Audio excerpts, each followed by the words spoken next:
ولعنة الدائمة الباقية على أعدائهم أجمعين. أما بعد، فقد قال الله تبارك وتعالى في كتابه الكريم: بسم الله الرحمن الرحيم. ولقد أرسلنا رسلنا بالبينات وأنزلنا معهم الكتاب والميزان ليقوم الناس بالقسط وأنزلنا الحديد فيه بأس شديد ومنافع للناس وليعلم الله من ينصره ورسله بالغيب إن الله قوي عزيز. صلوات محمد.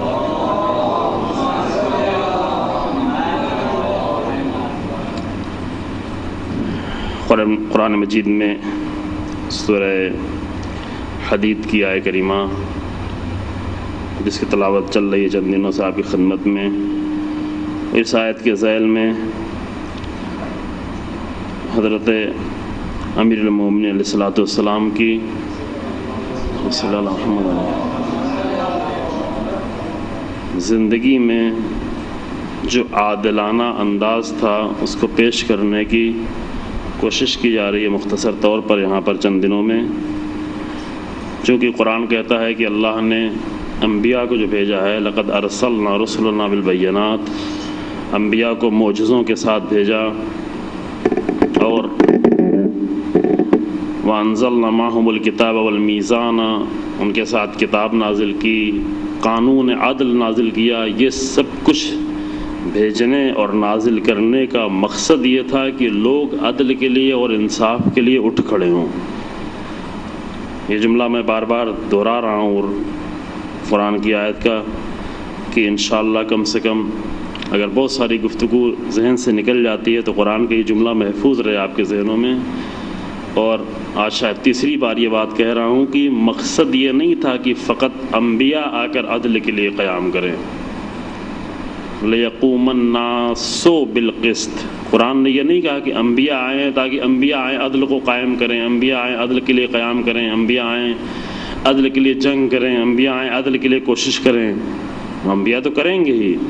قرآن یہ کہہ رہا ہے کہ سارے انبیاء کے بھیجنے کا مقصد، کتابوں کے نازل کرنے کا مقصد، معجزات دینے کا مقصد، قانون عدل دینے کا مقصد یہ ہے کہ لِيَقُومَ النَّاسُ بِالْقِسْطِ، تاکہ لوگ خود عدل کے لیے قیام کریں لوگوں میں. اور یہ بہت بڑی بات ہو جاتی ہے، بہت فرق ہو جاتا ہے، اور پہلے دوسرے دن اس کی وضاحت کر چکے ہیں کہ لوگوں کو قیام کرنے کے لیے ایک صحیح نظام عدل اور عادلانہ سسٹم ہونے کے لیے جہاں پر قانون عدل کی ضرورت ہے، جہاں پر حاکم عدل اور امام عدل کی ضرورت ہے، وہیں پر ایسی امت کی ضرورت ہے جو عدل پسند امت ہو.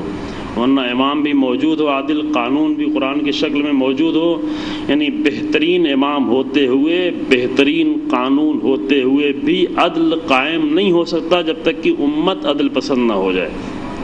جیسا کہ مشکلات نہیں، امیر المومنین علیہ السلام جیسا حاکم عدل موجود تھا، امام حسن جیسا حاکم عدل موجود تھا، اور دیگر ائمہ امام عدل موجود تھے، قرآن جیسی کتاب عدل موجود تھی، لیکن چونکہ امت عدل پسند نہیں تھی لہذا امام کو مشکلات کا سامنا کرنا پڑا، یہاں تک کہ حکومت بھی ہاتھ سے جاتی رہی.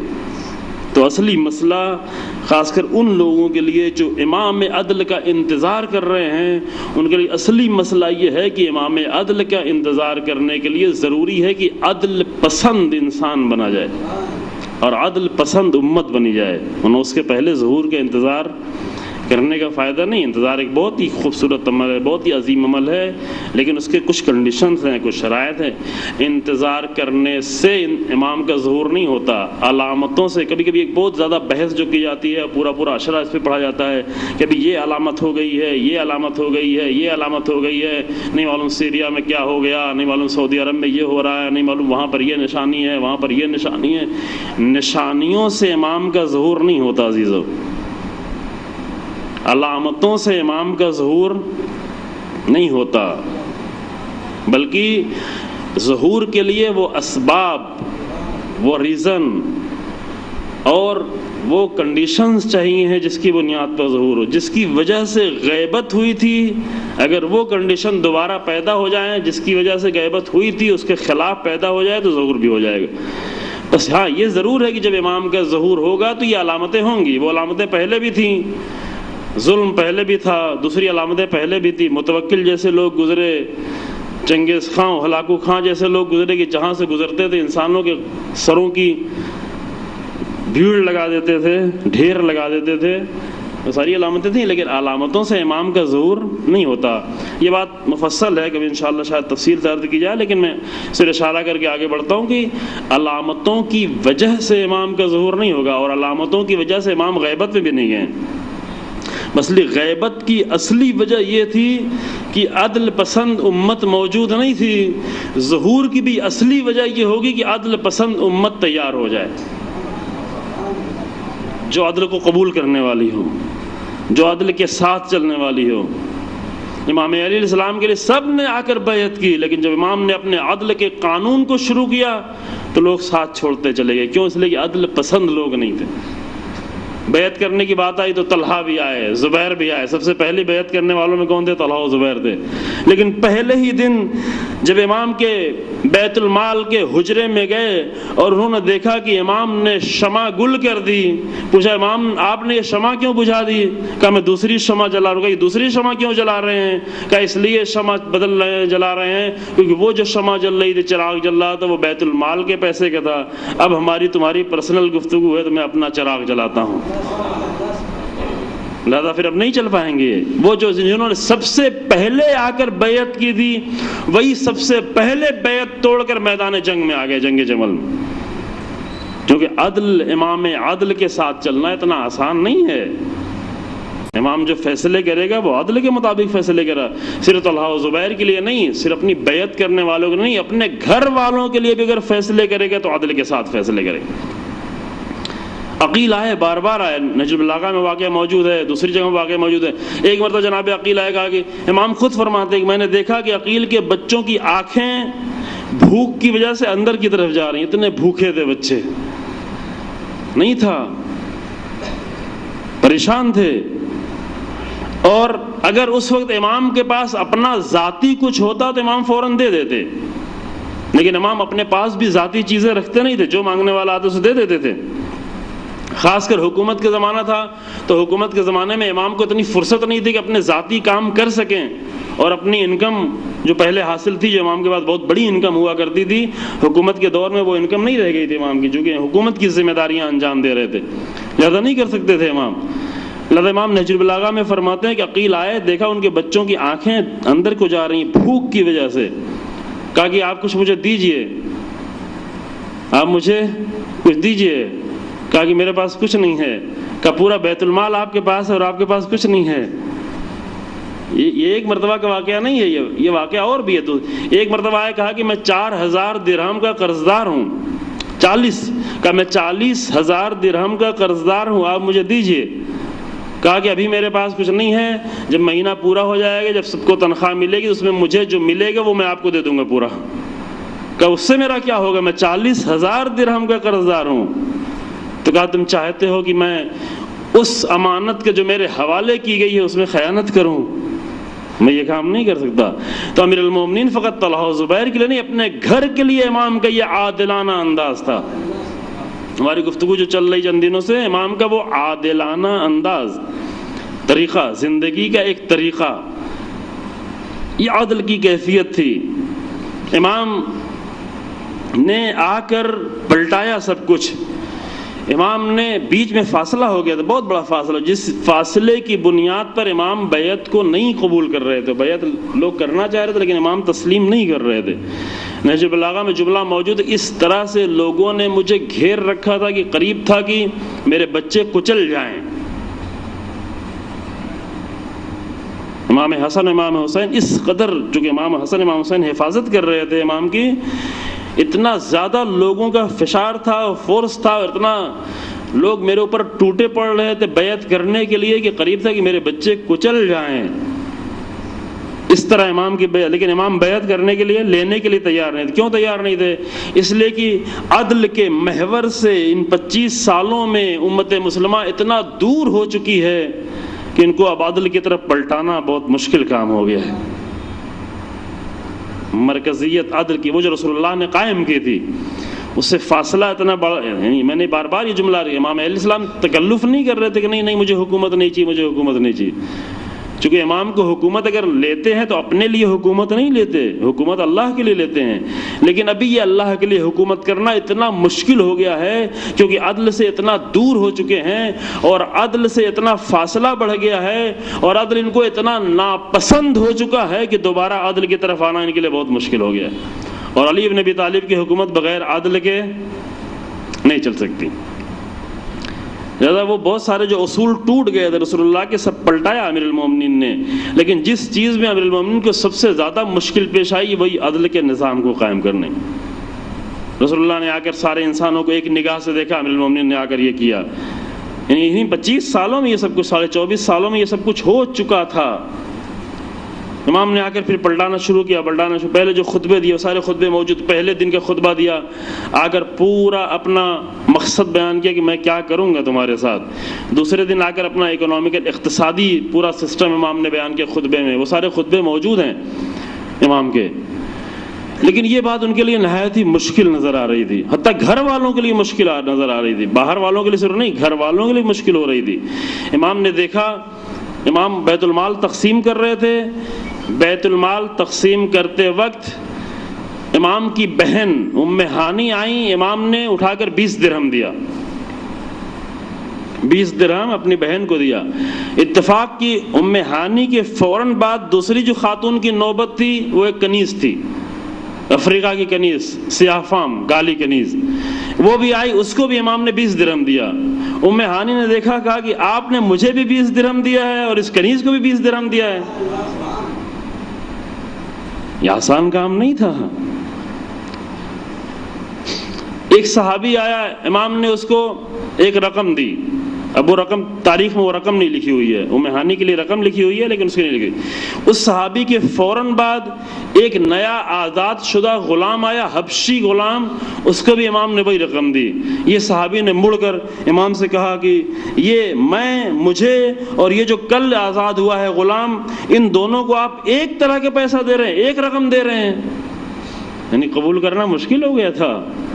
رسول اللہ کی حکومت اور امام کی حکومت کے بیچ کا جو فاصلہ ہے، اس فاصلے کی بنیاد پر امام کا یہ عادلانہ انداز لوگوں کے لیے مشکل ہو گیا تھا، بہت سارے لوگوں کے لیے مشکل ہو گیا تھا. اس لیے امام کو اتنی ساری، اب وہ موضوع رہ گیا ہے انشاءاللہ جب پیش کیا ہے بعض دوستان نے سوال میں کہ امام کے ان خطبات کو پیش کیا جائے آ کر نہج البلاغہ میں، جو امام کے سامنے جو مشکلات تھیں. امام جو مشکل کشا ہیں، امام کے سامنے جو مشکلات لا کر لوگوں نے کھڑی کی تھی وہ کیا تھی جس سے نہج البلاغہ بھری ہوئی ہے. انشاءاللہ کبھی اس پر گفتگو کی جائے. اس وقت امام نے یہ دونوں جگہ پہ امام نے، اپنی بہن نے جب یہ جا کر اعتراض کیا تب بھی امام نے یہی جواب دیا، صحابی نے آ کر یہ اعتراض کیا تب بھی امام کا کیا جواب تھا؟ ایک انداز میں جواب فرمایا، قد قرأت ما بین اللوحتین، دو دفتیوں کے درمیان میں جو کچھ قرآن میں موجود ہے میں نے پڑھا. یہ امام کا جملہ ہے. فرماتے ہیں قد قرأت ما بین اللوحتین، اس دو دفتیوں کے درمیان کے پورے قرآن کو میں نے پڑھا. فما رأیت لولد اسماعیل ولا علی ولد اسحاق فضلا، میں نے پورے قرآن میں کہیں بھی یہ نہیں دیکھا کہ اسماعیل کی اولاد کو اسحاق کی اولاد پر فضیلت حاصل ہے. یہ امام کا جملہ تھا. یا آپ اسماعیل کی اولاد سے تو آپ کو فضیلت مل جائے گا، نہیں، یہ قرآن میں یہ نہیں ہے. اور علی ابن ابی طالب کے پاس جو قانون چلے گا وہ صرف قرآن کا قانون چلے گا اور کوئی قانون نہیں چلے گا. کوئی بھی قانون نہیں چلے گا، کوئی بھی طریقہ نہیں اپنایا جائے گا. تو باطل حکومتوں، پہلے دن عرض کیا تھا، ہر طریقے اپناتے ہیں. خاص کر ان کے 3 خاص حربے ہوتے ہیں باطل حکومتوں کے، جس کو فارسی زبان میں ایک ہی حرف سے وہ بار بار تکرار ہوتا ہے. فارسی زبان میں کہا جاتا ہے، جو میں نے دوسری جگہ پہ عرض کیا ہے، زر، زور، تزویر، تینوں میں زے ہے. اب لوگ اردو بھی کم پڑھنے لگے ہیں، اردو بھی نہیں سمجھتے، لیکن اس کا لہجہ تو سمجھ رہے ہیں نا. زر، زور، تزویر، تینوں میں زے ہے. زر یعنی کیا؟ زر یعنی سونا. عربی میں زر کے، فارسی میں زر کے معنی سونے کے. سونا یعنی علامت ہے کس کی؟ دولت کی، مال. زور یعنی طاقت، وہی زور جو آپ اردو میں بولتے ہیں. زور یعنی پاور. پاور طاقت ایک، دوسرے دولت، تیسرے تزویر فریب. یہ باطل کے 3 اصول ہیں اپنی کامیابی کے لیے.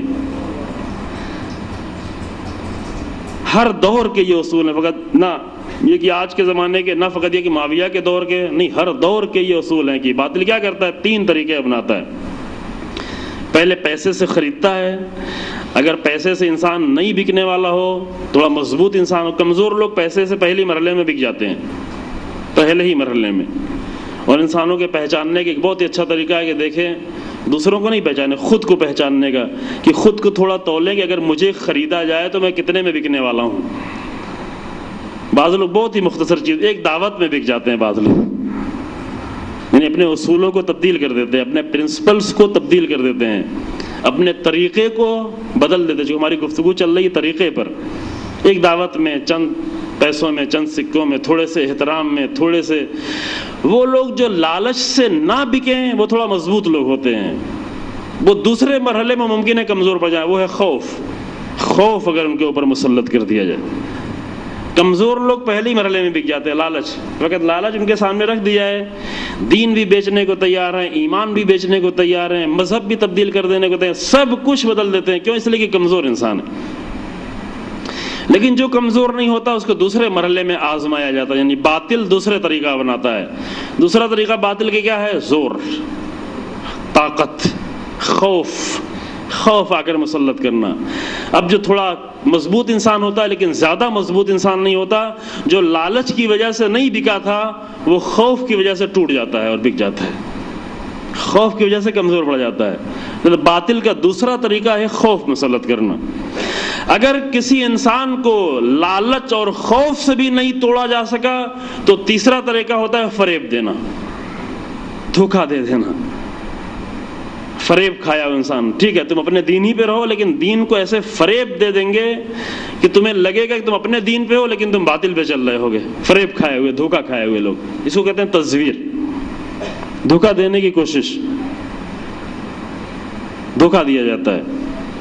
مختلف طریقے سے مختلف حربے اپنائے جاتے ہیں. کوئی سائیکولوجیکل طریقہ اپنایا جائے، مختلف طریقے سے انسان کو دھوکہ دینا. پہلے دن دوسرے دن میں نے ایک نام لیا تھا امام کے ایک صحابی کا،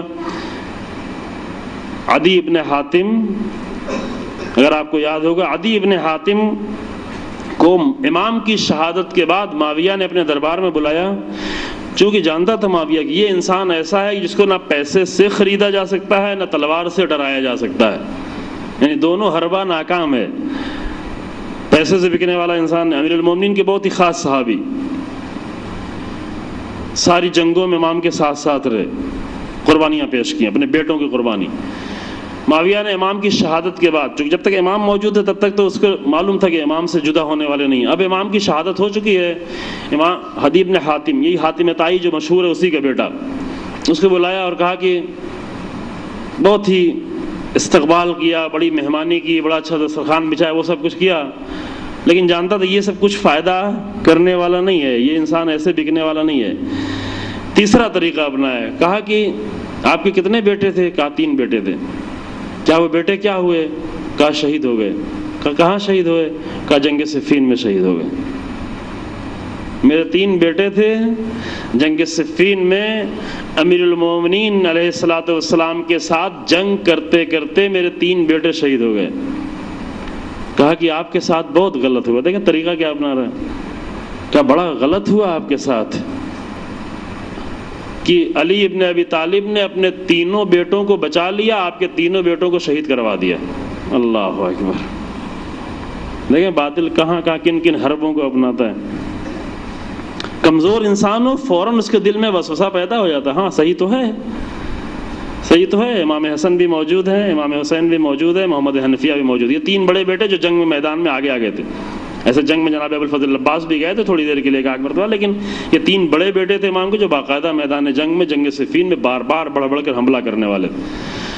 اس نے کہا کہ علی بن ابی طالب کے 3 بیٹے موجود ہیں، تمہارے 3 بیٹے مارے گئے، تمہارے ساتھ انصاف نہیں ہوا. اب بتائیں یہاں پر ہم جیسے انسان ہوتے تو کتنے مضبوط ٹھہرتے وہاں پر. جواب کیا تھا عدی ابن حاتم کا؟ کہا نہیں، مجھے اس پر ذرا بھی افسوس نہیں ہے اس پر مجھے ذرا بھی افسوس نہیں ہے کہ میرے تینوں بیٹے شہید ہو گئے اور علی ابن ابی طالب کے تینوں بیٹے موجود ہیں. مجھے افسوس تو اس بات پر ہے کہ علی ابن ابی طالب شہید ہو گئے اور میں ابھی تک زندہ ہوں. یہ جواب دینے کے لیے ایمان چاہیے. یہ جواب ہر ایک کے دل میں نہیں آئے گا. مضبوط ایمان کی ضرورت ہے، ورنہ جیسے ہی دل میں وسوسہ ڈالا جاتا ہے یہ غلط غلط غلط، فوراً انسان سوچ ہاں کچھ غلطی ہے، کچھ مشکل ہے.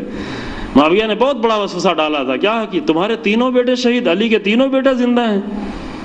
لیکن ایمان کا جواب یہ تھا کہ نہیں ہے، اس کا کوئی افسوس نہیں ہے. جو اللہ کی راہ میں شہید ہو جاتا ہے اس کے لیے افسوس نہیں کیا جاتا، اس کے لیے فخر کیا جاتا ہے. ہاں افسوس اگر ہمیں ہے تو اس بات پر ہے کہ میں کیوں زندہ رہ گیا، میں ابھی تک کیوں زندہ ہوں، میرا مولا شہید ہو گیا اور میں ابھی تک زندہ ہوں. یہ میرے لیے افسوس کی بات ہے. تو باطل، فریب، زور، زر، یہ سارے طریقے اپناتا ہے، لیکن حق کے اصول ہمیشہ اپنی جگہ پر قائم ہوتے ہیں. حق فقط حق راستے کے ذریعے سے آگے بڑھتا ہے، کبھی باطل کوئی طریقہ نہیں اپنا سکتا. لہذا امام نے جو حکومت کی، 4.5 سال کی امام کی تقریباً حکومت ہے، بہت سارے لوگوں کو امام کے عادلانہ انداز سے مشکل ہوئی، بہت سارے لوگوں کو. اور میں سخت باتیں نہیں کہنا چاہتا، لیکن اگر عدل کی پریکٹس نہیں کریں گے ہم اپنی زندگی میں، کل میں نے آپ کے سامنے فیملی لائف میں عدل پیش کیا تھا، اگر اپنی فیملی لائف میں، اپنی پرسنل لائف میں، اپنی پرسنل زندگی میں اگر ہم نے عدل کی پریکٹس نہیں کی تو امام عدل کے ساتھ چلنا ہمارے لیے بہت مشکل ہو جائے گا. صرف الجل کہنا کافی نہیں عزیزو. امام عدل کے ساتھ چلنا، وہ لوگ جو پہلے امام کی بیعت کیے ہوئے تھے وہ نہیں چل پائے امام کے ساتھ، واقعا نہیں چل پائے، چونکہ امام کا قانون یہ تھا. امام اس طریقے سے پیش آتے تھے. اپنے گورنر کے بارے میں سنا کہ وہ بیت المال اٹھا کر اپنے عزیزوں کو وہ تقسیم کر رہا ہے. امام نے خط لکھا کہ میں نے سنا ہے کہ تو نے ایسا کیا ہے، اگر تو نے ایسا کیا تو میری نگاہ میں پست ہو گیا، حقیر ہو گیا. اور اپنے دین کو، خط نمبر 43 ہے نہج البلاغہ کا، لیٹر نمبر 43. امام نے فرمایا کہ تو نے اپنے دین کو نابود کر کے تو نے اپنی دنیا کو آباد کیا ہے، اور یہ بہت گھاٹے کا سودا ہے. دنیا بنانا، دنیا آباد کرنا اچھی چیز ہے، خوب ہے، ضرورت ہے انسان کی، لیکن اگر دین کی تباہی کے ذریعے سے دنیا کو آباد کیا جائے تو یہ بہت ہی گھاٹے کا سودا ہے. ممکن یہ سودا کبھی کبھی ہم بھی کر رہے ہوں. یہ جو بھی کر رہا ہو، چاہے جہاں بھی کیا جائے، محراب میں کیا جائے، ممبر پہ کیا جائے، فرش ازا بھی، جہاں بھی یہ کام کیا جائے کہ دین کو تباہ کر کے دنیا بنائی جائے تو یہ سودا گھاٹے کو کرتا ہے. امام نے اس کو خط لکھا کہ یہ غلط کر رہے ہیں. ایک روایت بہت ہی خوبصورت روایت ہے، دیکھیں امام کا عادلانہ انداز، بہت ہی خوبصورت روایت ہے. اب ابن ابی رافع جو امام کے آج کے زمانے میں اس کو کیا کہا جائے، سیکریٹری تھے وہ مال کے، امام کی دولت کے ہیں. ابھی ابن ابی رافع وہ بیان کرتے ہیں روایت کہ ایک مرتبہ، سمجھ گیا نا، بیت المال کے جی ہاں، کیشیئر تو نہیں، یعنی ابھی جو ہے ٹریزرر. چلو ٹریزرر تو ایک چھوٹا سا ٹریزرر ہو سکتا ہے، یعنی ابھی ایک وزیر جو ہوتا ہے نا، اقتصاد کا وزیر، جی ہاں، وہ اتنا بڑا عہدہ تھا ان کے پاس، پورا مال ان کے پاس تھا، فائنانس منسٹر یا جو بھی آپ کہیں. جی ہاں خوب. یہ وزیر یہ آئے، انہوں نے روایت کی. روایت کیا ہے؟ یہ روایتیں نہیں پڑھی جاتی، بعض لوگ پڑھتے ہوئے ڈرتے ہیں. ڈرنے کی ضرورت نہیں ہے، چونکہ اس مطلب کو شاید صحیح طریقے سے سمجھا نہیں، اس لیے پڑھنی پڑتے. روایت میں یہ ہے کہ امام کی بیٹی نے، نام ام کلثوم ہے. اب بعض لوگ کہتے ہیں کہ ام کلثوم وہ بیٹی تھی جو جناب زہرا کی بیٹی تھی، بعض لوگ کہنا ہے کہ نہیں وہ بیٹی نہیں تھی بلکہ ایک دوسری ام کلثوم بھی تھی جو دوسری ماں سے تھی، جو آئی تھی امام کے گھر میں. لیکن میرے نزدیک فرق نہیں پڑتا، چونکہ جو عمل انجام دیا بالکل جائز عمل تھا، عمل میں کوئی مشکل نہیں تھی، لیکن امام کی نگاہ ایک امام عدل کی نگاہ حاکم کے اعتبار سے جب ہوگی تو کچھ اور نگاہ ہے. وہ اس روایت میں موجود ہے، وہ جو بہت خوبصورت بنا دیتی اس روایت کو. کہا کہ امام کی بیٹی ام کلثوم آئی، عید قربان کا دن تھا، آ کر بیت المال سے ایک زمرد کا ہار، ایک پتھر کا ہار، خوبصورت پتھروں کا ہار عاریہ کے طور پہ، قرض کے طور پر لے کے گئیں. کوئی گناہ کا کام معاذ اللہ نہیں، کوئی گناہ کا کام نہیں. عاریہ لینا بھی ایک دین کی طرف سے جائز عمل ہے، قرض لینا بھی ایک جائز عمل ہے. ایک خاتون کا زینت کرنا وہ بھی ایک جائز عمل ہے، بلکہ تاکید کی گئی دین میں کہ خواتین زینت کریں. خواتین کے لیے زینت کرنے کی تاکید ہے. مردوں کو منع کیا گیا ہے، خواتین کو کہا گیا ہے کہ وہ زینت کریں. عید قربان کا دن ہے، زینت کرنا اور زیادہ بہتر ہے. خوب ایک ہار پہننے کے لیے بی بی نے آ کر ایک ہار لیا بیت المال سے اور لے کے گئی اسے پہنا. ہوا کیا؟ انداز دیکھے امام کا، عادلانہ انداز. امام گھر میں تشریف لائے، دیکھا گلے میں ہار پڑا ہوا ہے. امام نے تیز نگاہوں سے دیکھا، ہار پر نگاہ پڑتے ہی امام کی نگاہ بدل گئی. یہ وہی انداز ہے جو رسول اللہ کا انداز تھا کہ رسول اللہ نے جنگ سے واپسی پہ فقط دیکھا تھا کہ جناب زہرا کے گھر کا پردہ تبدیل ہو گیا ہے. پہلے بوسیدہ پردہ تھا، جگہ جگہ پیوند لگا ہوا تھا، لیکن اب جو واپس پلٹے تو پردہ تبدیل ہو گیا ہے. اور رسول اللہ کا طریقہ یہ تھا کہ جب بھی گھر میں جنگ سے یا سفر سے واپس پلٹتے تو سب سے پہلے جناب زہرا گھر میں جاتے تھے. لیکن گھر کے دروازے پہ پردہ بدلا ہوا دیکھا، رسول اللہ گھر میں داخل نہیں ہوئے، جا کر مسجد میں داخل ہو گئے. جناب زہرا انتظار کر رہی، بابا نہیں آئے نہیں آئے. پھر جا کر پچھلے دروازے سے دیکھا، چونکہ یہی ایک دروازہ تھا کہ جس کے دو در تھے، ایک در اندر مسجد میں کھلتا تھا، ایک در باہر کھلتا تھا. پہلے بہت سارے لوگوں کے دروازے ایسے تھے. چونکہ رسول اللہ نے آ کر مسجد بنائی، مہاجر لوگ آئے ہوئے تھے مدینے سے، مکے سے، ان کے پاس گھر نہیں تھے، تو مسجد کے چاروں طرف لوگوں نے گھر بنا لیے تھے، چھوٹے چھوٹے گھر. تو لوگوں نے آسانی کے لیے ایک دروازہ باہر گلی میں رکھا تھا، دوسرا دروازہ مسجد کے اندر رکھا تھا. جب نماز پڑھنا ہو جلدی سے مسجد میں داخل ہو جائیں گے. اللہ کا حکم آیا کہ سارے دروازے بند کر دیے جائیں، فقط ایک علی ابن ابی طالب کا دروازہ کھلا رہے. حکم خدا سے کہ خلیفہ دوم کہتے تھے کہ علی ابن ابی طالب کو 3 ایسی فضیلتیں ملی ہیں کہ اگر اس میں سے ایک مجھے مل جاتی تو پوری دنیا کے بدلے میں بھی میں اسے نہیں دیتا. جس میں ایک فضیلت یہ تھی کہ سارے دروازے بند کر دیے گئے لیکن علی ابن ابی طالب کا دروازہ نہیں بند ہوا، یہ دروازہ کھلا رہا. جناب زہرا سمجھی کہ سب تو آ گئے اپنے گھروں میں، میرے بابا نہیں آئے. پچھلے دروازے سے جا کر مسجد میں دیکھا رسول اللہ مسجد میں بیٹھے ہوئے ہیں. جناب زہرا سمجھ گئی کہ میرے بابا کیوں میرے گھر میں، جو ہمیشہ ہر سفر سے پلٹتے تھے میرے گھر میں آتے تھے، آج میرے بابا گھر میں کیوں نہیں آئے. مزاج شناس بیٹی ہے، نبوت شناس بیٹی ہے، رسالت شناس بیٹی ہے. آ کر فوراً اس پردے کو اٹھایا اور اس کو فقیر کو صدقہ دیا، اور دوسرا پرانا پردہ لگا کے پھر پچھلے دروازے پہ گئی، کہا بابا جان آ جائیے، میں نے پردہ تبدیل کر دیا ہے، میں نے پردہ بدل دیا ہے. رسول اللہ گھر میں آتے ہوئے کہتے ہوئے آئے کہ تیرا باپ تم پر قربان ہو اے میری بیٹی. یہی انداز تھا امیر المومنین کا. دیکھا کہ اپنی بیٹی کے گلے میں ہار ہے، نگاہیں بدل گئیں امیر المومنین کی. تیز نگاہوں سے دیکھا اور پوچھا کہ یہ ہار کہاں سے آیا ہے، یہ ہار کیوں پہنا ہے. بیٹی نے کہا کہ بابا میں نے عاریہ کے طور پہ لیا ہے، قرض لیا ہے. بالکل اچھا کام، نیک کام، ثواب کا کام، کوئی حرج نہیں ہے، عید کے دن زینت کی ہے. لیکن امام کا انداز یہ تھا، امام فرماتے ہیں کہ اے میری بیٹی یہ بتاؤ کہ کوفے کی ہر خاتون کے پاس ایسا ہار موجود ہے؟ اور اگر کوفے کی ہر خاتون کے پاس ایسا ہار موجود نہیں ہے تو تمہیں بھی حق نہیں ہے یہ ہار پہننے کا. یہ امام کا انداز ہے، یہ امام کا انداز عدل ہے، یہ امام کا انداز ہے عادلانہ ہے. نہیں پہن سکتی، اے میری بیٹی تم یہ ہار نہیں پہنو. پھر امام نے کچھ اور بھی سخت جملے کہے کی جو روایت میں موجود ہیں.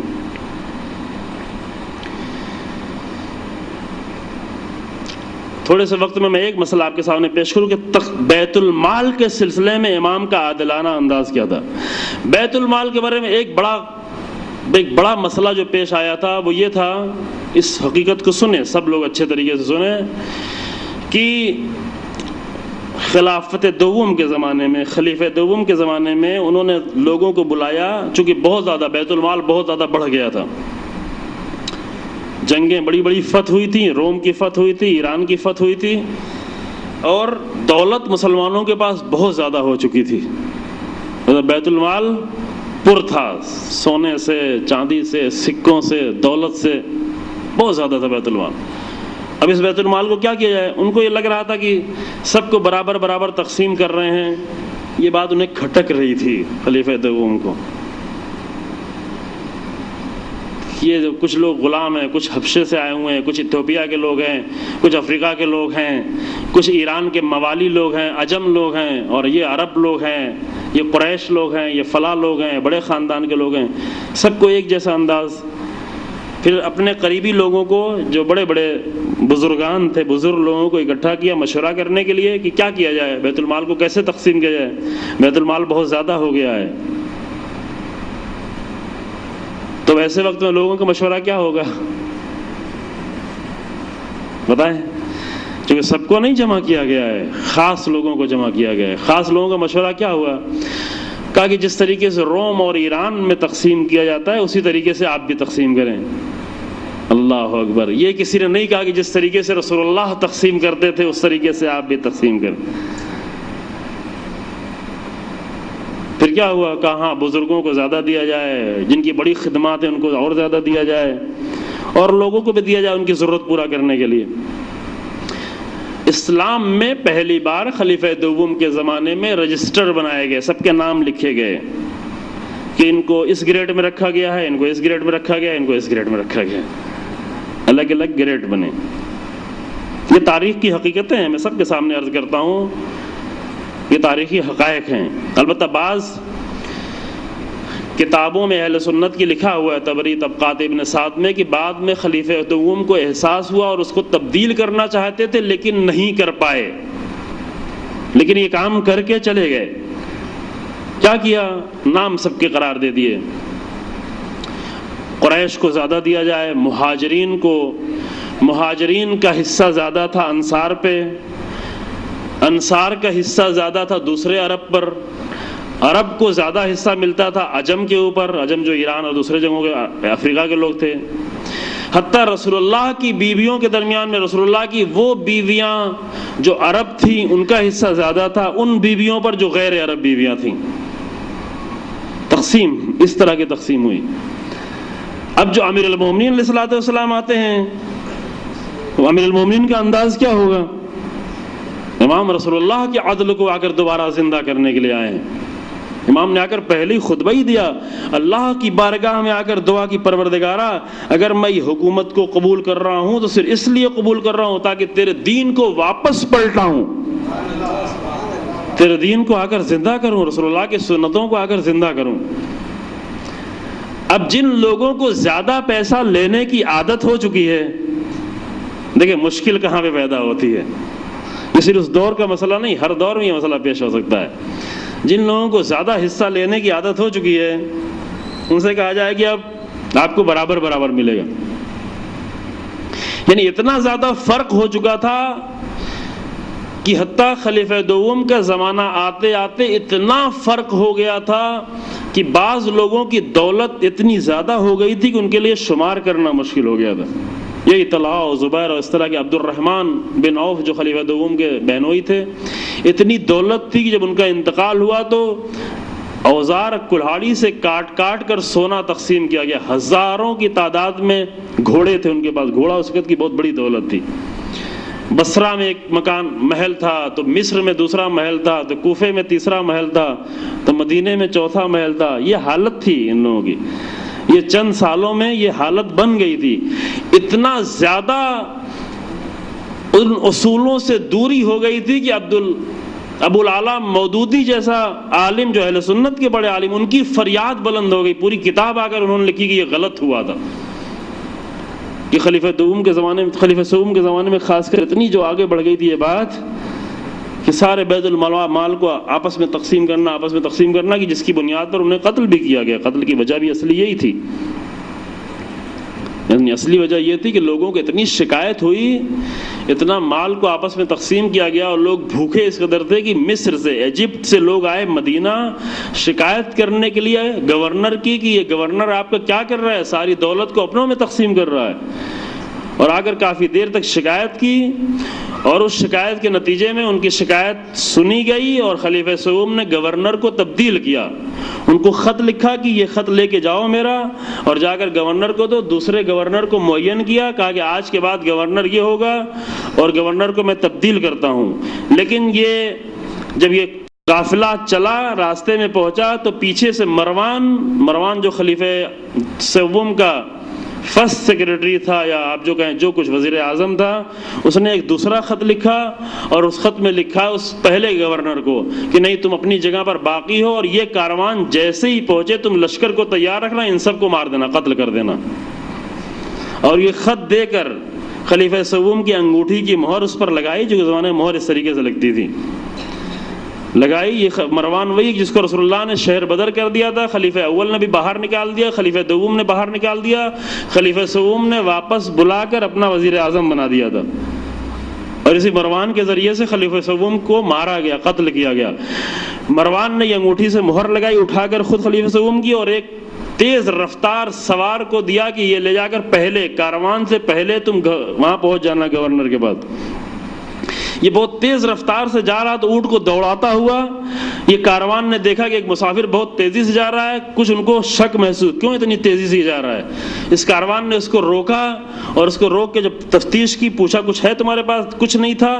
بڑی مشکل سے، نہیں معلوم مشق کے اندر سے وہ خط نکالا، بند خط، اور اس میں پڑھا، دیکھا اس میں لکھا ہوا ہے کہ یہ کاروان جیسے پہنچے اس کو قتل کر دینا، سب کو مار دینا۔ پھر یہ کاروان پھر واپس پلٹا، اور واپس پلٹ کر آ کر اس نے خلیفہ کے گھر کو پورا گھیر لیا، اور اسی کے نتیجے میں خلیفہ کو بعد میں خلیفہ سوم کو قتل کیا، جس کا واقعہ میں پہلے آپ کی خدمت میں بیان کر چکا ہوں کہ امام کا رول وہاں پر کیا تھا۔ خوب، یہ نتیجہ ہوا، یعنی اس قدر دولت کو تقسیم کیا جا رہا تھا آپس کے درمیان میں، آپس میں، کہ حتیٰ مولانا ابو العلا مودودی جو اہل سنت کے ایک بہت ہی بڑے عالم گزرے ہیں اسی پچھلے قرن میں، انہوں نے آ کر پوری کتاب لکھ دی کہ خلافت کو ملوکیت میں تبدیل کر دیا گیا تھا۔ کتاب کا نام ہی رکھا خلافت و ملوکیت کی۔ بات تو خلافت سے شروع ہوئی تھی، لیکن خلیفہ سوم تک جاتے جاتے خلافت ملوکیت میں تبدیل ہو گئی۔ خوب، اب کیا ہوا؟ رجسٹر بن گیا، دولت ملنا شروع ہو گئی۔ اب کسی کو بہت زیادہ دولت، اب جب امیر المومنین علیہ السلام کا زمانہ آیا تو کیا ہوا؟ امیر المومنین نے کچھ لوگوں کو بلایا، نام بھی موجود ہے، یا عمار یاسر کو بلایا۔ عمار یاسر جو رسول اللہ کے بہت خاص صحابی تھے، امیر عمار یاسر کی ماں اور باپ راہ اسلام اور راہ خدا کے پہلے شہید ہیں، جن کو مکے میں شہید کیا گیا۔ عمار یاسر ابن ابی رافع، یہی امام کے جو خاص صحابی تھے، یہ ابو حیثم تیہان، ان لوگوں کو بلایا اور جا کر جاؤ بیت المال میں دیکھو کتنی دولت موجود ہے، بیت المال میں خزانہ کتنا ہے۔ اتنا زیادہ آپس میں تقسیم کر دینے کے بعد بھی بیت المال میں ابھی کافی خزانہ موجود تھا۔ ان لوگوں نے جا کر خزانے کو دیکھا، خزانے کو اندازہ لگایا۔ امام نے کہا کہ اعلان کر دو کہ کل سب آئیں، سب کو جمع کیا، مدینے کے سب لوگوں کو، اور یہی انداز ہر جگہ کے لیے امام نے حکم دیا کہ سب اس طریقے سے انجام دیا جائے۔ جن لوگوں کو پہلے وظیفہ ملتا تھا وہ بھی آئیں، حتیٰ جن کو نہیں ملتا تھا وہ بھی آئیں، کیونکہ کچھ لوگ ایسے جن کے وظیفے بھی بند ہو چکے تھے۔ تو جو میں اپنے کہ سب لوگ آئیں، سب لوگ جب جمع ہوئے ان کا اندازہ کیا کہ کتنے لوگ ہیں، بیت المال کا اندازہ کیا گیا، اور اندازہ کرنے کے بعد یہ طے پایا کہ ہر ایک کا حصہ 3 درہم ہوتا ہے۔ تو جو ہے آپ نے ہر ایک کا حصہ کتنا ہوتا ہے؟ 3 درہم سب کو ملے گا۔ امام نے کہا سب کو 3 درہم تقسیم کر دیا جائے۔ اب جن لوگوں کو 1 درہم بھی نہیں ملتا تھا ان کو 3 درہم مل رہا ہے، تو وہ جانتے ہیں کہ زمانہ آ گیا، رسول اللہ کا زمانہ واپس پلٹ گیا ہے، عدل کا زمانہ دوبارہ واپس پلٹ گیا ہے۔ لیکن جن کو 3000 اور 3 لاکھ درہم ملا کرتے تھے، ان کو اب 3 درہم جو ملا ان کے ہاتھ میں، تو انہوں نے اپنی بڑی توہین سمجھی کہ مجھے 3 درہم۔ دیکھیں بات اتنی آسان بھی نہیں تھی، ان حالات کو توجہ کریں اس پر۔ 3 درہم مجھے ملا ہے۔ طلحہ و زبیر یہی آئے امیر المومنین کے پاس اور آگے کہا کہ آپ نے خلیفہ دوم کے انداز کو تبدیل کر دیا، اب اگر امام کو خلیفہ دوم کے انداز پر چلنا ہوتا تو 12 سال پہلے بھی امام کو حکومت مل رہی تھی. 12 سال پہلے امام کے سامنے یہی رکھا گیا تھا کہ آپ کو قرآن، رسول اللہ اور شیخین کی سیرت پہ عمل کرنا ہے، خلافت ہم آپ کو دیتے ہیں. امام نے کہا قرآن ٹھیک ہے، رسول اللہ کی سیرت ٹھیک ہے، لیکن شیخین کی سیرت اگر رسول اللہ سے ملتی جلتی ہے تو الگ سے نام لینے کی ضرورت نہیں ہے، اگر الگ ہے تو ہم اس پہ عمل نہیں کر سکتے. سیدھا سیدھا. یعنی امام چاہتے تو تھوڑی دیر کے لیے ایک جملہ ہی تو کہنا تھا.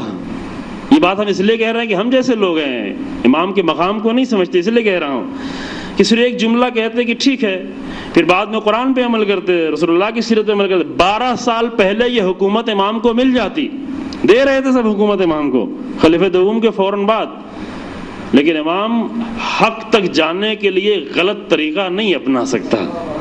یہ قانون پہلے بیان کیا گیا. کتنا ہی بڑا مقصد کیوں نہ ہو لیکن طریقہ غلط نہیں اپنا سکتے. امام نہیں قبول کیا. خلیفہ سوم نے آ کر قبول کر لیا، اور قبول کرنے کے بعد نہ وہ خلیفہ کی سیرت پہ چل پائے، نہیں چل پائے. واقعی خلیفہ جو پہلے 2 خلیفہ تھے ان کی سیرت پر بھی نہیں چل پائے. وہ پوری زندگی گواہ ہے. ابو العلا مودودی نے پوری کتاب اسی پہ لکھی. پھر ہوا کیا، آئے طلحہ و زبیر امام کے پاس آئے اور آگے کہا کہ آپ نے خلیفہ کی سیرت کو تبدیل کر دیا. آپ نے یہ کیا کیا، اتنی پرانی سیرت کو تبدیل کر دیا. امام نے کہا کہ یہ بتاؤ کہ تمہارے نزدیک رسول اللہ بیت المال کو کس طرح سے تقسیم کرتے تھے. کہا رسول اللہ تو برابر برابر تقسیم کرتے تھے. تو کہا یہ بتاؤ کہ رسول اللہ کی سیرت پر چلنا زیادہ بہتر ہے یا خلیفہ دوم کی سیرت پر چلنا زیادہ بہتر؟ کہاں رسول اللہ کی سیرت پہ چلنا زیادہ بہتر ہے. اب تو کچھ نہیں کہہ سکتے. لیکن کیا ہے کہ لیکن بہرحال کچھ لوگوں کی زیادہ خدمتیں ہیں، کچھ لوگوں نے زیادہ قربانیاں دی ہیں، کچھ لوگوں کا پاسٹ بہت روشن ہے، بہت زیادہ اسلام کی خدمات انجام دی ہیں. آخر ان خدمات کی بنیاد پر ان کا وظیفہ زیادہ ہونا چاہیے. لیکن انداز بدلا جاتا ہے اس طریقے سے. ٹھیک ہے، ہاں رسول اللہ کی سیرت تو اچھا ہے، رسول اللہ کی سیرت بہتر ہے، لیکن لوگوں کی خدمات کا تو ہمیں خیال رکھنا چاہیے. آخر کچھ لوگوں نے بڑی بڑی خدمتیں، کچھ لوگ ابھی نئے نئے مسلمان ہوئے، انہوں نے کچھ کیا ہی نہیں ہے، غلام ہیں یا فقیر ہیں، اور بہت سارے لوگوں نے بہت بڑی بڑی خدمتیں انجام دی ہیں. اللہ اکبر. اگر راہ خدا کی خدمات کے بدلے میں بیت المال کی دولت مانگی جائے تو اس خدمت کا اجر کیا ہوگا خدا ہی بہتر جانتا ہے. جواب میں امام نے کیا کہا کہ آپ یہ کہتے ہیں کہ لوگوں کی خدمت کی بنیاد پر ان کو زیادہ دیا جائے. کہا ہمارے کہنے کا مقصد یہی ہے. تو کہا یہ بتاؤ کہ راہ اسلام میں اور راہ دین میں اور راہ خدا میں آپ کی خدمات زیادہ ہیں یا میری خدمات زیادہ ہیں؟ کس کی؟ آپ کی خدمات زیادہ ہیں یا میری خدمات زیادہ ہیں؟ کہا کہ یا علی آپ کی خدمات زیادہ ہیں. تو کہا خدا کی قسم وہی درہم جو تمہیں ملا ہے وہی میں نے بھی لیا ہے. میں جو تمہارا حاکم ہوں اور وہی درہم جو ایک معمولی مزدور کو میں نے دیا ہے اتنی درہم علی ابن ابی طالب نے بھی لیا ہے. یہ وہ عادلانہ انداز تھا امیر المومنین کا حکومت میں. بہت گفتگو کی ضرورت ہے، میں مختصر کر کے آپ کے سامنے پیش کروں. حکومت کے سارے اصول کیا تھے؟ البتہ دوسری جگہ پہ گفتگو ہو چکی ہے اس کی کہ امام کی وہ عادلانہ حکومت کے اصول کیا تھے، امام کی سوشل لائف، سوشل زندگی کے اصول کیا تھے. صرف واقعات نہیں، واقعات وہاں سنانے پڑتے ہیں کہ جہاں اصول سننا تھوڑا بھی لوگوں کو مشکل ہو، اس کے لیے تھوڑا اور آمادہ ہونا پڑتا ہے. وہ قانون، وہ پرنسپلز کیا تھے امام کے، پرسنل لائف کے اصول کیا تھے، فیملی لائف کے اصول کیا تھے، سوشل لائف کے اصول کیا تھے، اکنامیکل زندگی کے اصول پرنسپلز کیا تھے، حکومت کے امام کے پرنسپلز کیا تھے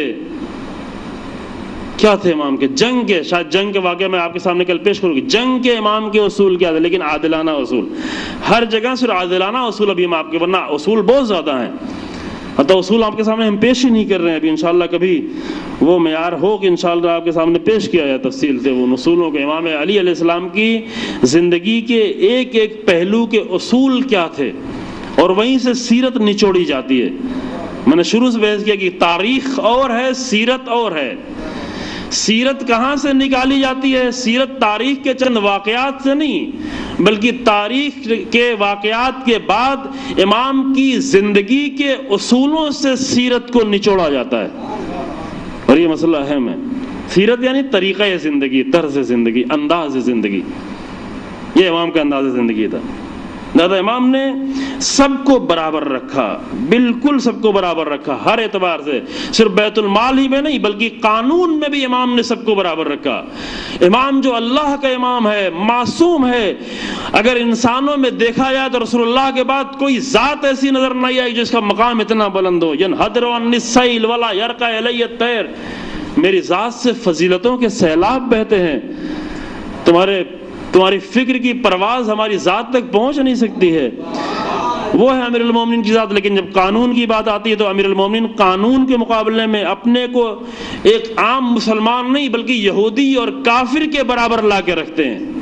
انداز، عادلانہ انداز امیر المومنین کا یہ ہے، طریقہ امیر المومنین کا یہ ہے، یہ انداز امیر المومنین کا۔ خلیفہ دوم کا زمانہ تھا، خلیفہ دوم کے زمانے میں آیا ایک نصرانی، دیکھا کہ ایک زرہ کو کھڑا ہوا بیچ رہا ہے بازار میں، امام کی نگاہ پڑی اس زرہ پہ، کہا کہ یہ زرہ تمہاری نہیں، یہ زرہ میری ہے۔ کہا نہیں، یہ زرہ میری۔ واقعہ آپ کو سنا ہوگا، البتہ ایسے واقعات بھی کم سنا جاتے ہیں لیکن حتماً کبھی نہ کبھی سنا ہوگا۔ امام نے کہا کہ نہیں، یہ زرہ میری ہے، اس زرہ کو نہ میں نے کسی کو ہدیہ دیا ہے اور نہ میں نے بیچا ہے، بس جب ہدیہ بھی نہیں دیا ہے اور بیچا بھی نہیں تو ابھی یہ زرہ میری ہونی چاہیے۔ یہ تمہارے ہاتھ میں کیا کر رہی ہے؟ کہا نہیں، یہ زرہ میری ہے۔ کیا ہوگا اب؟ امام حاکم ہیں، امام کے ہاتھ میں قدرت ہے، اتنے بڑے ملک کی قدرت جس کو بھی تقسیم کیا جائے 20 30 35 40 ملک بنتے ہیں، اتنے بڑے ملک کی قدرت امام کے ہاتھ میں ہے۔ امام کہیں تو کیا بات کرتا ہے، یہ ذرا میری، لے کے چلے جائیں۔ تلوار بھی امام کے ہاتھ میں ہے، ایک یہ نصرانی کیا پورا نصرانی کا لشکر سامنے آ جائے تو امام کے مقابلے میں ٹکے گا نہیں۔ حق بھی امام کا ہے، ذرا بھی امام کی ہے، امام جانتے ہیں کہ میری ذرا ہے، تو کیا کریں امام ذرا کو چھین کے لے کر چلے جائیں؟ نہیں، یہ امام کا عادلانہ انداز نہیں ہے۔ امام نے کیا کہا، چلو پھر کورٹ میں چلتے ہیں، تم کہتے ہو میری ذرا ہے، میں کہتا ہوں میری ذرا ہے۔ ایسے اگر وہ اگر ایک ذرا نہیں بلکہ 10 ذرا مانگ کے لے جاتا تو امام دے دیتے اسے۔ لیکن یہاں مسئلہ کیا ہے؟ یہاں مسئلہ دوسرا ہے۔ وہ کہہ رہا ہے امام پر الزام نہیں، آپ کی ذرا نہیں ہے، آپ جھوٹ کہہ رہے ہیں، آپ غلط کہہ رہے ہیں، آپ کی ذرا یہ نہیں ہے۔ کبھی کہاں چلیں، کورٹ میں چلتے ہیں، عدالت میں امام گئے، خلیفہ دوم کے پاس جانا ہوا، مسئلہ پیش کیا گیا۔ جب مسئلہ پیش کیا گیا امام نے بلایا، کاٹے خلیفہ دوم نے بلایا کہ آئیں۔ کس طرح سے بلایا؟ امام کو جب بلایا تو کہا ابو الحسن آئیے اپنی بات بیان کریے۔ نصرانی کو جب بلایا تو اس کا نام لے کے بلایا۔ اللہ اکبر، کیسا عادل امام ہے، عدل امیر المومنین یہ ہے عزیزوں۔ عرب میں کسی کو اگر کنیت کے ساتھ بلایا جائے تو وہ گویا احترام تھا، اگر نام لے کے بلایا جائے تو یہ ایک طرح کی بے احترامی ہوتی ہے۔ خلیفہ دوم نے علی ابن ابی طالب کو ابو الحسن کہہ کر بلایا کنیت کے ساتھ، نصرانی کا نام لے کے بلایا۔ امام کا چہرہ متغیر ہو گیا، امام کے چہرے کا رنگ بدل گیا، اتنا زیادہ چہرے کا رنگ بدل گیا کہ خلیفہ دوم نے محسوس کر لیا۔ ابھی امام کچھ بول نہیں رہے ہیں، مسئلہ پیش کیا گیا، امام نے اپنے مسئلے کو پیش کیا کہ یہ میری ذرا ہے، میں نے نہ بیچا ہے اس کو نہ کسی کو ہدیہ کیا ہے، بس میری ذرا ہے۔ نصرانی نے کہا کہ نہیں، یہ میری ذرا ہے۔ خوب، عدالت کا قانون یہ ہے کہ جب کوئی دعویٰ کرے تو دعویٰ کرنے والے کو دلیل پیش کرنی ہے، دعویٰ کرنے والے کو دلیل پیش کرنی ہے۔ عدالت میں کہا گیا کہ آپ دلیل پیش کریں امام سے۔ امام کے پاس وہاں کوئی گواہ موجود نہیں تھا ذرا کا، وہاں عدالت میں کوئی گواہ نہیں تھا۔ امام نے گواہ نہیں کہا میرے پاس ابھی کوئی گواہ نہیں ہے، اس کا آپ کے پاس گواہ نہیں ہے تو قانون یہ ہے اسلام کا کہ جس کے پاس دولت ہے اسی کے حق میں فیصلہ کیا جائے گا۔ اللہ اکبر، جس کے پاس، یہ واقعہ امام کی خلافت کے دور کا نہیں ہے، خلیفہ دوم کے واقعہ ہے۔ امام کی خلافت کے واقعہ بھی دوسرا ہے، بعد میں بیان کرتا ہوں۔ قانون یہ ہے کہ جس کے پاس مال، دو لوگ اگر اختلاف کر رہے ہوں، اگر کوئی اپنی دلیل نہ پیش کر سکے تو جس کے ہاتھ میں ہے اس کا مال ہوگا. ید قاعدہ ید یہ ہوتا ہے، یعنی جس کے ہاتھ میں وہ مال ہے اس کا مال مالا جائے گا، جو کہ دلیل نہیں آئی. فیصلہ ہو گیا کہ یہ زرہ نصرانی کی ہے، نصرانی لے کے چلے جائے. نصرانی ابھی لے کے جا رہا ہے کہ خلیفہ دوم نے پوچھا کہ آپ کے چہرے کا رنگ کیوں بدل گیا علی ابن ابی طالب، ابو الحسن آپ کے خلاف فیصلہ ہوا اس لیے آپ کے چہرے کا رنگ بدل گیا؟ کہ نہیں، میرے چہرے کا رنگ اس لیے نہیں بدلا ہوا ہے، بلکہ میرے چہرے کا رنگ اس لیے بدلا ہوا ہے کہ تم نے مجھے ابو الحسن کہہ کر بلایا ہے اور اس کا نام لے کر بلایا ہے، جبکہ عدالت میں جب ہم دو لوگ مدعی بن کے آئے تھے تو دونوں کو ایک انداز سے بلانا چاہیے تھا. یہ امام عادل ہے، دونوں کو ایک انداز سے. نصرانی یہ بات سنتا جا رہا ہے، آگے بڑھتا جا رہا ہے، لیکن روایت کا جملہ یہ ہے کہ نصرانی آگے بڑھتا جا رہا ہے، پیچھے مڑ مڑ کے دیکھتا جا رہا ہے. آگے بڑھتا جا رہا ہے، قدم اس کے آگے بڑھ رہے ہیں، لیکن وہ پیچھے مڑ مڑ کے دیکھتا جا رہا ہے. تھوڑی دور آگے جانے کے بعد پھر وہ واپس پلٹا اور واپس پلٹ کے آگے کہتا ہے کہ یہ انداز تو فقط انبیاء کا انداز ہو سکتا ہے. اللہ اکبر. ہم یہی تو کہتے آ رہے ہیں کہ علی ابن ابی طالب کا انداز رسول اللہ کا انداز کا، یہ انداز انبیاء کا انداز ہو سکتا ہے. ہاں اے علی، یہ ذرا آپ ہی کی ذرا ہے، یہ میری ذرا نہیں ہے. جنگ صفین میں جب آپ سفر کر رہے تھے تو آپ کے اونٹ سے یہ ذرا گر گئی تھی اور میں نے یہ ذرا اٹھا لی تھی، لہذا لیجیے یہ ذرا آپ کی ہے، یہ انداز انبیاء کا ہے، ذرا میں آپ کو دیتا ہوں اور آپ کے اس انداز کو دیکھ کر میں مسلمان ہوتا ہوں، کلمہ پڑھتا ہوں. امیر المومنین نے کہا اگر تو مسلمان ہوتا ہے تو یہ ذرا بھی میں تجھے دیتا ہوں، لے کے جا.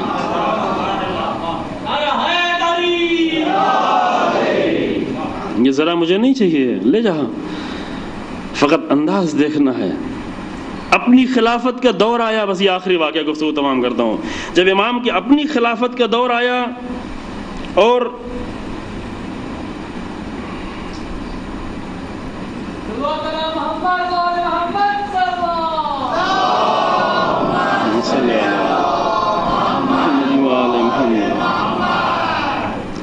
اپنی خلافت کے دور میں بھی امام نے جتنے بھی فیصلے ہوئے، شرح قاضی کے پاس، قاضی کوئی اور تھا، شرح قاضی، امام فیصلہ لے کے گئے، قاضی شرح قاضی ہے.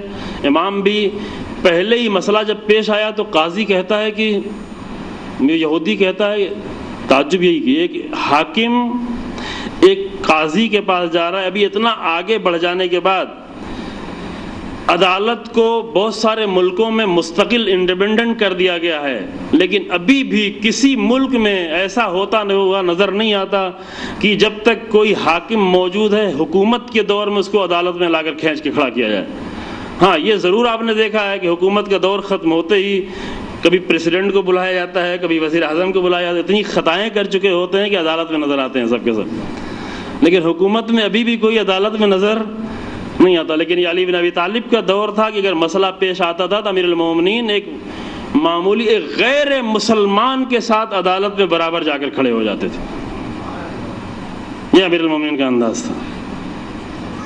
یہ سارے انداز وہی انداز تھے جو امیر المومنین کے رسول اللہ کے انداز سے ملتے جلتے انداز تھے. یہودی نے سفر میں دیکھا امام کے ساتھ ساتھ سفر میں مسافر سفر میں ساتھ چلنے لگا، تھوڑی دور چلے بات ہونے لگی، گفتگو ہونے لگی، اور تھوڑی دور چلے اور تھوڑا قریب ہو گئے. مسافر کہاں کو ہوتا ہے، بات کر سکتا ہے انسان. پوچھا کہاں جانا ہے، کہا ہمیں کوفہ جانا ہے. اور آگے بڑھتے واقعہ سنا ہوا آپ کا، کوفے کے راستے تک پہنچے. وہاں پہنچے جہاں کوفے کا راستہ جدا ہوتا تھا. اس یہودی نے دیکھا کہ یہ میرا نیا ساتھی وہ اپنے کوفے کے راستے کی طرف نہیں جا رہا بلکہ میرے ساتھ ساتھ چلا آ رہا ہے. چند قدم چلنے کے بعد پوچھا کہ آپ راستہ بھول تو نہیں گئے؟ کہا نہیں، راستہ نہیں بھولا ہوں. کہا آپ کو کوفے کا راستہ معلوم ہے؟ کہا ہاں کوفے کا راستہ معلوم ہے. کہا آپ کوئی بات کرتے کرتے راستہ بھول تو نہیں گئے؟ نہیں، میں راستہ بھول نہیں گیا. تو کہا پھر کوفے کی طرف کیوں نہیں جا رہے ہیں، ادھر کیوں آ رہے ہیں؟ کہا کہ اس لیے آ رہا ہوں کہ میرے نبی نے یہ فرمایا ہے کہ مسافر کا یہ حق ہوتا ہے کہ جب اس کے ساتھ تھوڑی دیر سفر کیا جائے تو اس کو چند قدم خدا حافظ رخصت کرنے کے لیے اس کے ساتھ چلا جائے. یہ امام کی نگاہ میں ایک انسان کا احترام، اگرچہ وہ انسان یہودی ہی کیوں نہ ہو، بحیثیت مسافر. انداز یہ امام کا. کہ آپ کے نبی نے یہ فرمایا ہے؟ کہاں یہ ہمارے نبی نے فرمایا؟ کہ اسی لیے لوگ رسول اللہ کے اتنے عاشق ہیں. متوجہ ہو گیا؟ اسی لیے لوگ رسول اللہ کے اس قدر عاشق ہیں.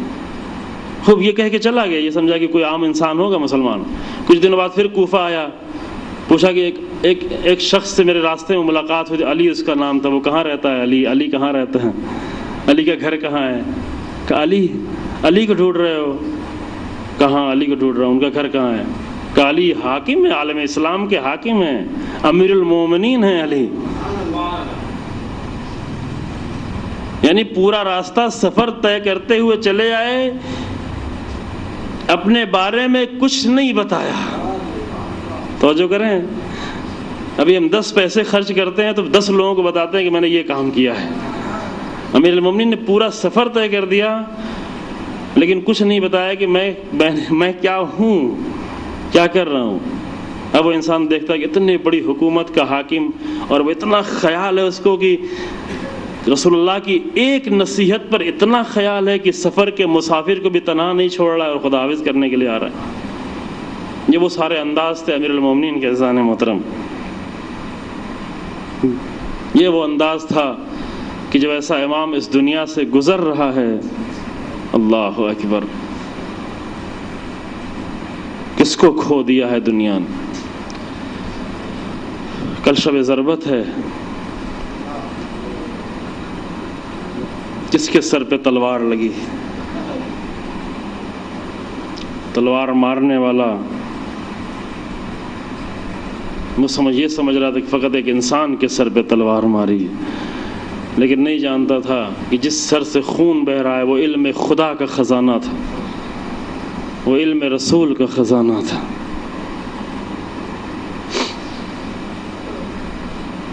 رسول اللہ کے بعد امیر المومنین کی جو زندگی شروع ہوتی ہے وہ ایسی زندگی ہے.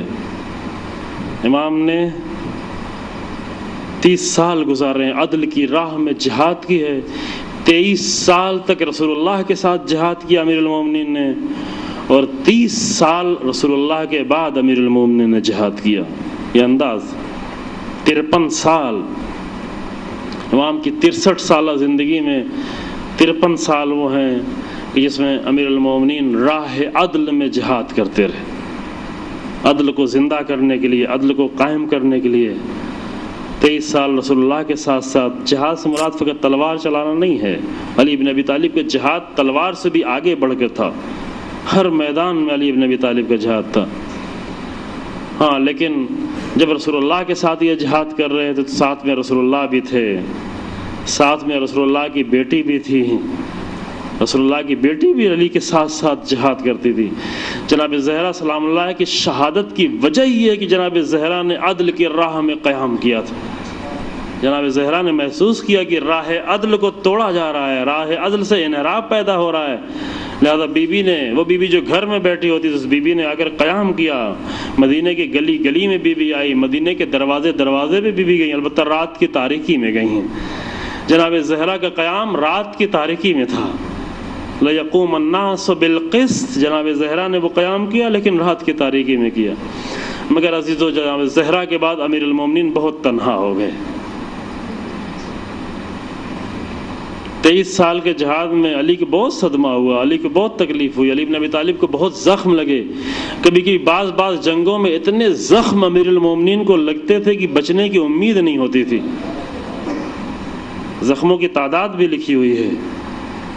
ایسا نہیں کہ میدان جنگ میں امیر المومنین جا کر معجزے سے جنگ کیا کرتے تھے، نہیں. اگر معجزے سے جنگ کرتے تو امیر المومنین کی سیرت ہمارے لیے نمونہ نہ بن پاتی. معجزے ہوتے تھے، کبھی کبھی معجزے اللہ کے اذن سے ہوتے تھے.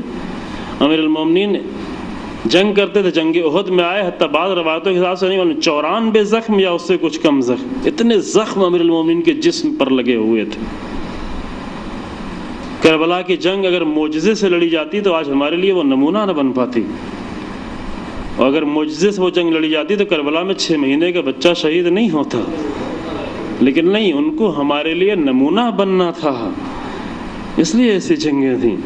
لیکن جب یہ 13 سال اور 23 سال جب امیر المومنین جنگ کر رہے تھے، بہت زخم کھاتے تھے، بہت اذیت ہوتی تھی، لیکن رسول اللہ ساتھ میں موجود ہوتے تھے۔ رسول اللہ نے آ کے اپنی ردا ڈال دی، وہاں پر زخم ٹھیک ہو گیا۔ جنگ خندق میں واپس پلٹے امیر المومنین، جنگ خندق میں امام کے سر پر وار ہوا تھا، سر زخمی ہو گیا تھا، امام کا سر زخمی تھا۔ امام واپس پلٹے، سب خوش ہیں، سب نعرے بلند کر رہے ہیں، چونکہ جنگ خندق میں اسلام کے بچنے کی کوئی امید نہیں رہ گئی عام مسلمانوں کو، لہذا سب بہت خوش ہیں کہ جنگ جیت گئے ہیں۔ لیکن رسول اللہ نے امیر المومنین کو قریب بلایا، اپنے قریب بٹھایا، امیر المومنین کے زخم کو اپنے ہاتھ سے صاف کر رہے ہیں رسول اللہ، اور زخم کو صاف کرنے کے بعد پٹی رسول اللہ نے کپڑا خود باندھا، اور کپڑا باندھنے کے بعد جب امیر المومنین نے اپنے سر کو اٹھایا تو دیکھا رسول اللہ کی دونوں آنکھوں سے آنسو جاری ہیں۔ سب تو خوش تھے لیکن رسول اللہ کی آنکھوں سے آنسو جاری تھے۔ پوچھا یا رسول اللہ آپ گریہ کر رہے ہیں؟ میں پہلے دن آپ کے سامنے دوسرے دن پیش کر کتنا عشق تھا امیر المومنین کو رسول اللہ سے، رسول اللہ کی آنکھوں میں امیر المومنین کا آنسو دیکھا نہیں جاتا تھا۔ فرمایا یا رسول اللہ آپ گریہ کر رہے ہیں، آپ رو رہے ہیں، کیا ہو گیا ہے، کس بات پہ گریہ کر رہے ہیں؟ تو رسول اللہ نے فرمایا کہ اینما اکونو حینما خضبت ھذہ من ھذا، اس وقت میں کہاں ہوں گا جب تمہارے سر کے خون سے تمہاری داڑھی رنگین ہو رہی ہوگی۔ بس عزیز پورا مصاحب میں نے پڑھ دیا، یہی ایک جملہ۔ یہ امیر المومنین کی شہادت کے 30 سال پہلے کا واقعہ، 35 سال پہلے کا واقعہ ہے۔ یہ سن 5 ہجری کا واقعہ ہے، 40 ہجری میں امیر المومنین کی شہادت ہوتی ہے۔ 35 سال پہلے 40 ہجری میں امیر المومنین کے سر پہ تلوار پڑتی ہے شب ضربت، لیکن 35 سال پہلے اس واقعے کو یاد کر کے رسول اللہ گریہ کر رہے ہیں، اور یہ فرما رہا اینما اکونو حینما خضبت ھذہ من ھذا، اس وقت میں تو نہیں ہوں گا کہ جو تمہارے سر کے خون سے تمہاری داڑھی رنگین ہو رہی ہوگی۔